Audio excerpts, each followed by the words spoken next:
Salut à tous, alors on se retrouve aujourd'hui pour une nouvelle vidéo où j'avais un petit peu envie de vous présenter les lectures que je me suis mise de côté pour lire pour ce printemps. Là on est le 15, donc on va dire fin la moitié d'avril, mai, juin, 2 mois et demi. Alors est-ce que je vais changer cet été peut-être, mais j'ai mis énormément de livres comme d'habitude, vous le savez très bien, je n'irai pas tout mais j'aime avoir du choix. Donc j'ai sorti des romans soit parce que leur couverture me faisait penser au printemps. Moi le printemps c'est la nature, le réveil de la nature, etc. J'associe ça vraiment aux plantes, aux animaux, à la nature. Pour moi c'est vraiment ça. J'adore les arbres qui bourgeonnent, j'adore les oiseaux qui commencent à rechanter dehors. Voilà, c'est le réveil de la nature et c'est comme ça que je vois les choses. Donc j'ai mis des romans dont les couvertures ou les histoires me laissaient penser que ce serait en lien avec la nature. Et j'ai aussi tout simplement mis des livres qui me faisaient extrêmement envie.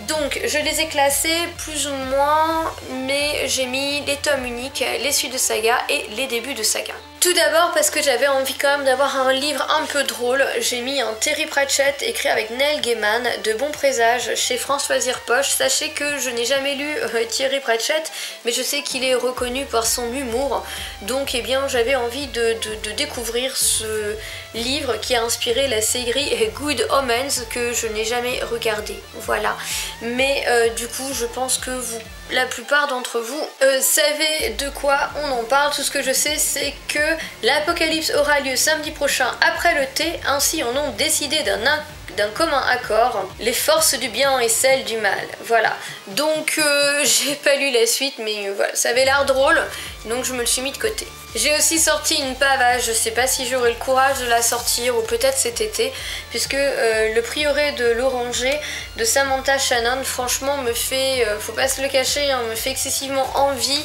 mais aussi me fait excessivement peur avec ses 1000 pages.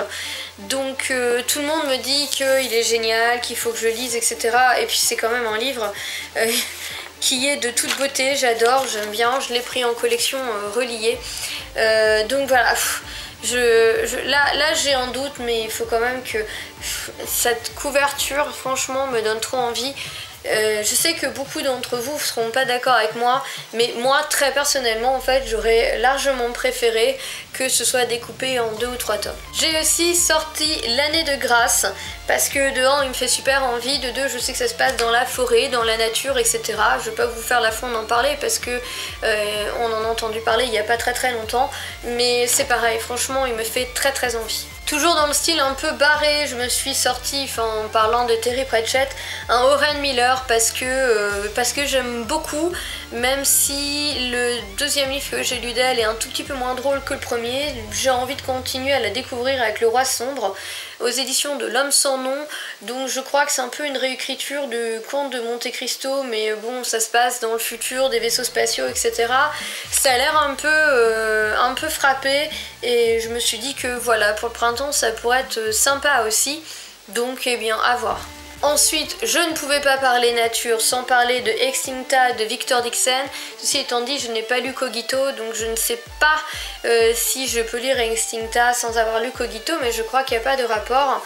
Je sais pas, je pense que vous êtes tous au courant que l'objet livre c'est juste une tuerie à l'intérieur. Enfin, de toute manière là, Victor Dixon récemment, tous ses livres ils sont magnifiques.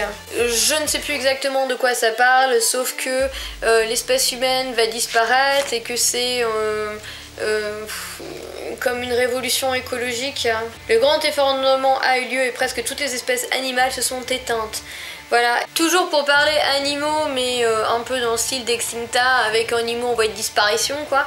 J'ai sorti Mer morte d'Aurélie Wallenstein, où justement dans ce livre toutes les mers et les océans ont disparu suite à la connerie humaine, je pense que c'est un peu l'idée. Sauf que d'après ce que j'ai compris, on va se retrouver avec les spectres, plus ou moins, de tous ces animaux marins morts. Je n'en sais pas plus, mais une fois encore, rapport à la nature et à l'écologie, je l'ai sorti. Ensuite, Le rêve de la licorne, parce qu'on est dans la forêt, que la couverture elle est verte et que je l'avais déjà mis dans une palle et que je l'ai pas encore lu et qu'en fait il me fait super trop envie et que c'est de la fantasy et qu'il faut absolument que je lise.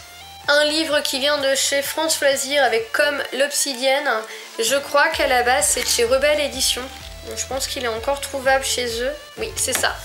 Et donc c'est tout simplement la couverture qui a fait que j'ai mis ce livre dans la palle, parce que là aussi on est quand même dans la nature, il n'y a pas de doute. Tout ce que je sais, c'est qu'on suit, je pense, une jeune femme qui sait qu'elle vient d'une cité qui s'appelle Héraclion, et je pense que ça va être un petit peu la quête de qui elle est, elle va rechercher qui elle est, et voilà. Donc là c'était vraiment la couverture printanière qui a fait qu'il est atterri ici. Allez, j'ai quand même aussi sorti Atlantia d'Ali Kondi, et c'est chez Gallimard qui avait écrit la série de dystopie, ouais, en fait, Promise, qui était pas mal mais qui avait quand même quelques défauts mais qui avait un certain charme.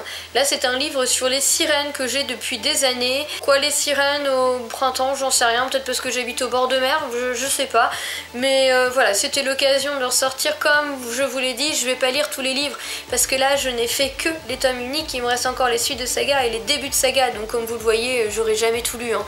Mais ça peut vous donner des idées de lecture, peut-être vous en faire découvrir d'autres romans, ou voilà, simplement pouvoir partager un petit peu avec vous des livres et vous les faire découvrir. Et moi de mon côté ça me laisse quand même une belle pile pour pouvoir choisir à l'intérieur. Pile un peu moins conséquente mais quand même, puisque ce sont les séries et les fins de saga. Donc si vous vous souvenez bien, en début de l'année je vous ai fait une vidéo spéciale avec tout ce qui me restait en série à lire. Donc j'ai quand même des séries qui sont ressorties, comme les Rebecca Keane énormément, donc c'est pour ça que j'ai lu tout ce que j'avais et j'ai commandé le tome 7. Donc je vous ai écouté et vous allez voir que je vous ai écouté pour Pierre Pével, et beaucoup d'entre vous m'ont dit mais Sandra, essaye de lire tes derniers tomes parce que c'est comme ça que tu dégageras le plus de séries, ce qui est complètement vrai. C'est entre autres pour ça que j'ai sorti La Marque Rouge de Roberto Sanquer, qui est le deuxième et dernier tome de la série, que j'aimais beaucoup. Et si je me souviens bien, je crois quand même qu'on y parle nature, je me souviens plus exactement, mais en tout cas j'avais adoré le premier tome, donc il faut que je me lance dans ce deuxième et dernier tome. La Malronce, comment ne pas sortir Autre Monde de Maxime Chatham lorsque vous voulez parler nature, parce que là vous êtes vraiment dans un monde où la nature a repris ses droits, où tous les adultes ont clamsé et que quelques enfants survivent. C'est extraordinaire. J'avais lu les 2 premiers tomes il y a très longtemps, j'ai oublié, j'ai relu le premier, et puis qu'est-ce qui se passe? Et Sandra n'a pas lu le deuxième depuis longtemps. Il faut vraiment que je me foute un coup de pied au cul parce que c'est une série que j'adore.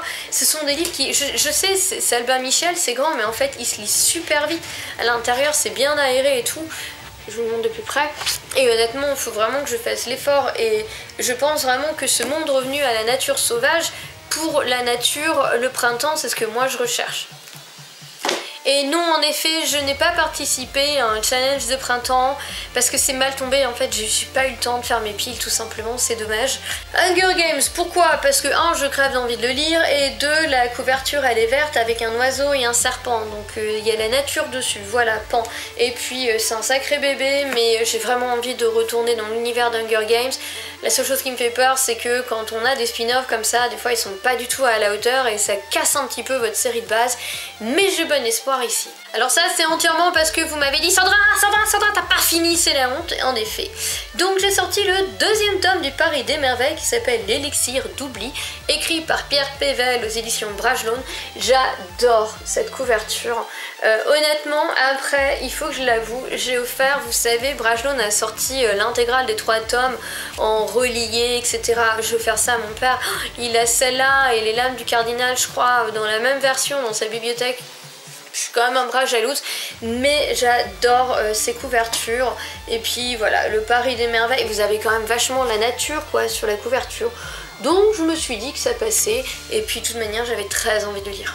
Ça c'est pareil, simplement parce que c'est un dernier tome final de la 4e tome de la saga Hush Hush par Becca Fitzpatrick, dont j'ai réussi quand même à lire le 3e tome. Il n'y a pas si longtemps, ce serait quand même con maintenant d'oublier, alors que bah voilà, ça fait des années et des années que cette série traîne, alors que je l'adore. Pareil, je sais pas, il y a des séries je sais pas, mais là je me suis dit il faut que tu la sortes et que tu la finisses, 4e et dernier tome.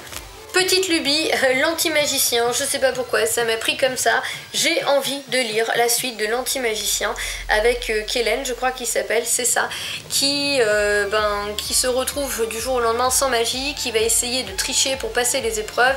Évidemment, il va lui arriver plein d'aventures et de mésaventures, je vous la fais courte parce qu'il y a un paquet de livres à présenter. Et ça fait longtemps que j'ai lu le tome 1 et j'ai jamais continué, c'est une série qui est assez longue, je crois qu'il y a au moins 6 tomes de parus pour le moment, j'ai bien dit au moins. Mais là je sais pas, d'un coup d'un seul je me suis dit il faut absolument que je lise la suite, donc j'ai sorti la suite de l'anti-magicien. Autre série simplement parce que j'en crève d'envie, il s'agit de Glass World, le 10e tome de la saga de Red Queen, qui est une relecture puisque je l'avais déjà lu, mais je reprends depuis le début maintenant que le 4e tome et dernier tome est sorti. Je ne vous le présente pas puisque je vous l'ai présenté il y a pas longtemps dans un update lecture, et si pour certains vous avez oublié ou vous avez zappé la vidéo, je vous promets qu'après l'update lecture vous aurez un petit résumé. On aborde maintenant la 3e pile à lire parce que si vous croyez que c'était fini, ça ne l'est pas et c'est vraiment la plus grosse. Ce sont les débuts de saga parce que c'est vrai que l'an dernier j'ai essayé de continuer des sagas etc, et résultat des courses dans ma bibliothèque au niveau de la palle ils sont rangés en suite de saga, début de saga, tome unique, et là mes débuts de saga ça dégueule de partout, donc il fallait quand même que voilà que j'en reprenne, même surtout que j'avais réussi à finir quand même quelques sagas. Je me suis sortie, ouais vous avez le droit de me taper dessus, Gardien des cités perdues, le tome 1, ouais j'ai jamais commencé, par Shannon Messenger chez Lumen. Je vais pas vous faire l'affront de vous parler du résumé parce que je pense que tout le monde le connaît. Moi j'ai pas encore commencé, pourtant j'ai quasiment tous les tomes et je sais que ça se lit vite et bien, et puis voilà, du coup c'était pas mal quand même de la commencer cette série. Autre livre que j'ai acheté il y a pas longtemps, on est dans les couvertures bleues là, avec Le Faiseur de rêves de Laini Taylor, toujours chez Lumen. C'est une sacrée bricasse, mais il me tente de fou et il a des retours dithyrambiques ce livre. Donc faut vraiment que je me penche dedans aussi.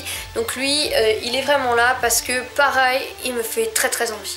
Un autre livre qui me fait envie, il s'agit de Covenant, le tome 1 sans mêler par Jennifer L. Armentrout chez J'ai lu. Je n'ai jamais lu cette autrice qui a fait Luxe et compagnie, donc c'est pour moi, ce sera une découverte. Mais j'avoue que j'avais envie de glisser un monde un petit peu urban fantasy dans mes lectures parce qu'en fait j'en ai pas beaucoup mis et je pense que ça va me manquer. Donc je me suis dit que quand même ce serait pas mal que je commence au moins Covenant. Je me suis sorti une dystopie que j'ai dans ma palle depuis très longtemps qui s'appelle Pio et que j'ai sorti parce que Pio, comme vous voyez, vous avez le papillon et tout pour rappeler la nature, et c'est une histoire de dôme, donc ça a été très classique un moment pour les dystopies. Je sais qu'il y a une suite à ça, mais voilà, je me suis dit que ça pourrait être très sympa quand même de découvrir ce roman. Je me suis sorti une relique, et oui, il y a une époque, mais alors vraiment il y a longtemps, j'étais encore étudiante, donc je vais vous dire peut-être dans les années 2005, 2006, 2007, j'ai été fan des Lances Dragons, écrits par Margaret West et Tracy Hickman, parce que les autres ne sont pas bons, ce sont ceux-là qui sont bons. J'ai reproché à une époque, en fait, si vous voulez, vous avez plusieurs cycles, etc. Et en fait, vous avez des incohérences d'un cycle à l'autre par rapport aux personnages qui finalement ont un passé un peu qui change. Et ça m'avait un peu troublée, donc j'avais arrêté. Sauf que là, je ne l'ai pas lu depuis des années, donc j'ai oublié tous les détails. Et j'ai vraiment envie de retrouver... vous voyez, vous avez Tasselhoff, Racleplier, vous avez pas mal de personnages comme Caramon. Et son frère, je crois que c'était Wrestling qui s'appelait. J'adorais, c'était un personnage hyper ambigu. Du coup, j'avais envie de ressortir ce roman de fantasy vraiment, en me disant que comme j'avais oublié les tenants et les aboutissants des autres cycles, je devrais être moins gênée par les incohérences. Un livre que j'ai sorti parce que sa couverture est totalement appropriée au printemps. J'entends par là Le déni du maître Sève, Mémoire du grand automne, livre 1 par Stéphane Arnier. C'est de la fantasy et je n'ai absolument aucun souvenir de quoi ça parle. Eh bien j'ai l'impression qu'il y a des naissances au sein d'un arbre et que l'un des bébés Annette semble disposer d'un pouvoir hors du commun. Enfin bon bref, vous voyez, je sais pas du coup de quoi ça parle, mais ça m'a été offert ça lors d'un swap et apparemment c'est très bien. Je sais pas, ça serait peut-être bien quand même de l'auto-édition. Mais a priori c'est très bien et la couverture elle est quand même super printanière, donc voilà, c'est vraiment à découvrir.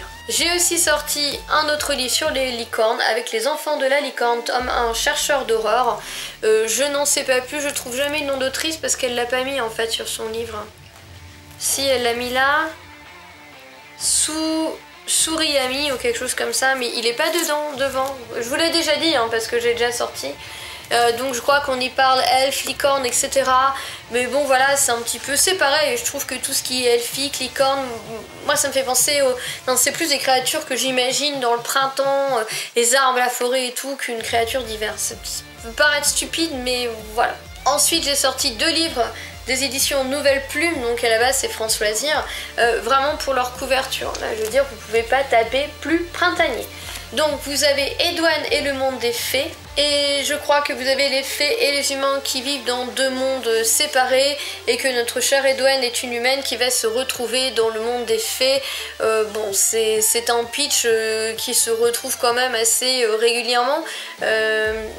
Mais bon, ça peut être quand même très très sympa. Puis je vous dis, la couverture, si je la sors pas en printemps, je la sortirai jamais quoi. Autre roman de chez Nouvelle Plume, dans le même style, hein, hyper printanier. En plus, faut savoir que cette série-là, le 2e tome, l'Éden, a une couverture parfaite pour l'automne. Donc, enfin voilà, faut vraiment que je le fasse. C'est des beaux bébés, mais en fait, j'ai 400 pages parce que les pages sont hyper épaisses. Parce que quand vous le voyez comme ça fait un peu un monstre. Mais il y a 410 pages, ouais. Et donc l'Éden, le secret d'Hélice est écrit par Julie Müller-Volb. Donc je crois qu'on va retrouver la jeune Mila qui va se retrouver avec un Saul qui va l'emmener dans un monde étrange. Je n'en sais pas plus, c'est encore de la fantasy. Mais en tout cas, bah voilà, une fois encore, c'était le moment ou jamais de le sortir. Allez, on continue avec la suite et la fin de mes premiers tomes.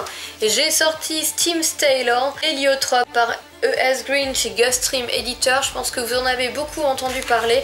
Je sais pas si vous voyez la beauté de ce roman. Moi, je trouve ça assez exceptionnel. Voilà.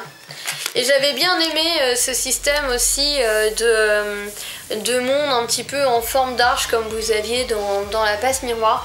Il a des super retours et lui je l'ai mis simplement parce qu'il me fait excessivement envie. Un que j'ai mis parce que pareil, printemps pour moi, l'héritage des Darceurs. Sauf que je suis pas vraiment sûre de vous avoir mis le premier tome là. Je sais plus, franchement, je crois pas que c'est le premier tome, mais bon bref, je veux lire le premier tome de l'héritage des Darceurs par Marie Caillé chez Michel Lafon. Les couvertures des 3 tomes sont complètement hypnotisantes et ça a l'air trop bien. Puis voilà, vous avez des papillons, des animaux, etc. Ça a l'air génial. Et du coup je crois qu'on va se retrouver avec une jeune fille qui a une prophétie un petit peu aux fesses et qui se doit de virer un roi usurpateur, puisque cette jeune fille en question, je crois que c'est elle l'héritière légitime. J'avoue que j'ai pas lu depuis très longtemps, mais il est dans ma palle depuis super longtemps, je l'ai jamais sorti, j'ai la trilogie complète. C'est dommage, c'est printanier, c'est frais, etc. À voir. Alors lui, pourquoi je l'ai sorti à votre avis? Ouais, parce qu'il y a la série Netflix, hein, je crois qu'il doit bientôt sortir, si ce n'est déjà fait, j'ai pas suivi. Donc Grisha, le tome 1 par Laïs Bardugo chez Milan. Évidemment, je ne vous le présenterai pas, mais je vais essayer de le lire sans tarder, surtout 330 pages. Ça va se faire vite, afin quand même de pouvoir après commencer la série en toute sérénité. Je sais pas si vous avez vu, mais je fais quand même beaucoup dans les couvertures bleues, si vous rajoutez la faiseuse de rêve et gardien des cités perdues. Et après là maintenant, sinon j'ai un noir et après j'ai quasiment que des couvertures vertes. Donc on reprend après que l'une de mes batteries ait décidé de rendre l'âme. Je vous disais que j'ai décidé de sortir un balai d'épines et de rônes de Sarah J. Maas parce que de 1, je précommandais son autre série avant même d'avoir lu celle-là. De 2, je sais que c'est une fée à qui on... Enfin non, c'est une humaine, non ? Je crois que c'est une humaine à qui on impose d'aller dans le monde des fées, etc. J'ai plus de mal moi parce que j'ai trop peur que ce soit romance, mais tout le monde m'a dit de me jeter dessus. Donc je vais vous écouter. Pareil, La princesse maudite de Julie Kagawa, Les royaumes invisibles. Pourquoi? Parce que là vraiment la couverture, on est sur du printemps-été et que, eh bien ma foi, si je me trompe pas, le tome 2, on est sur une couverture plus hivernale, donc ça pourrait être chouette pour le Con Winter Challenge. Darkis, ça existe plus, hein, c'était Harlequin je crois. mais c'était écrit super gros, super aéré. Je pense qu'ils doivent être trouvables encore peut-être en numérique ou peut-être en occasion, mais c'est écrit gros, en général ça se lit bien. Donc je pense que je vais essayer de me le descendre au courant du printemps ou peut-être cet été. Hein. Ensuite, une pavasse. Non, il est pas énorme comme ça, mais il pèse un poids parce que les feuilles sont fines. Il a 600 pages le bébé avec Les Aînés, les cycles corrompus de Serenia Howell chez Plume Blanche. Ici nous avons des dragons qu'on appelle les aînés qui veillent avec leur maître sur les 7 royaumes je crois, sauf qu'il y a un dragon, celui-là, le dragon de la mort qui n'apporte que problème à son maître, et du coup je crève d'envie de découvrir cette histoire, mais c'est vrai que je pense que son côté bricasse, parce que je peux vous dire qu'à l'intérieur c'est serré. Hein. Mais je pense qu'il doit être très très bien, en tout cas la couverture elle est splendide, vous avez du vernis sélectif, c'est un vrai bonheur. L'une de mes prochaines lectures, il s'agit de Surnaturel, le tome 1, Mystère, partie 1 par E.J. Swan chez Inceptio. La saga est en cours de parution. Sachez que chaque tomaison se décline en 2 parties et qu'ici vous avez la partie 1. Je vous l'ai dit pendant mon book haul, mais il faut quand même que vous le revoyiez. Ici, c'est le Mont Saint-Michel. Bon alors je sais, hein, dans le roman, c'est pas le Mont Saint-Michel parce qu'il y a des licornes et tout, merci. Hein, même si j'adorerais voir des licornes au-dessus du Mont Saint-Michel, mais c'est quand même le Mont Saint-Michel. Et je suis normande, au cas où vous l'auriez pas deviné. Voilà. Et j'habite pas loin du Mont Saint-Michel en plus. Bref, ici c'est un résumé assez flou puisqu'on parle d'une jeune femme qui va être sauvée par les surnaturels, qui se retrouve avec un côté obscur et on n'en sait pas plus, autant vous dire que c'est une sacrée bricasse, hein, voilà, qui doit faire pas loin de 600 pages. Oui, bah, qui en fait même un petit peu plus, mais qui me donne excessivement envie et du coup, oui, je pense que ça va être l'une de mes prochaines lectures. Un livre que j'ai acheté parce que l'autrice m'en avait parlé et voulait me l'envoyer en SP numérique, mais bah, c'est vrai qu'en numérique j'essaye de limiter parce que je lis peu, donc je lui ai dit qu'il n'y a pas de souci que j'achèterai son ouvrage et que je le lirai. Il s'agit de La Terre des Héros, le tome 1 Héritage par Amélie Hanser. Donc je l'ai pris aussi parce que la couverture elle est verte et puis bah, parce que j'avais promis que je le lirais, donc il faut que je le fasse. Je absolument aucun souvenir de quoi ça parle, je pense que c'est quelqu'un qui doit choisir d'accepter une quête ou non, mais voilà. Non mais honnêtement l'autrice m'en avait parlé un petit peu plus et ça me donnait envie, donc ce que je vous propose c'est que je le lise et qu'après je revienne vers vous avec de plus amples informations. Enfin, je l'ai sorti parce que quand je l'ai vu, je me suis dit ça fait tellement longtemps que t'as pas lu hein, David Gemmell. Donc j'ai sorti 3, Le Seigneur de l'Arc d'Argent, par donc David Gemmell chez Brajlon. J'ai très envie de lire ce livre. Ne me demandez pas la couverture, je lis jamais les David Gemmell parce que c'est un écrivain que j'adorais. Hein, David Gemmell est décédé en 2006 je crois, ou quelque chose comme ça, et du coup eh bien je lisais toute la saga Draenei et tout. D'ailleurs elle est maintenant vous n'allez pas la voir parce qu'elle est en dessous là, mais c'est vraiment quelqu'un que j'adorais, je l'ai pas lu depuis longtemps, ça va pas être ma priorité, surtout que c'est un beau bébé c'est 450 pages, mais 450 pages de chez Brajlon, donc c'est dense. Je l'ai quand même mis dans ma palle parce que bah voilà.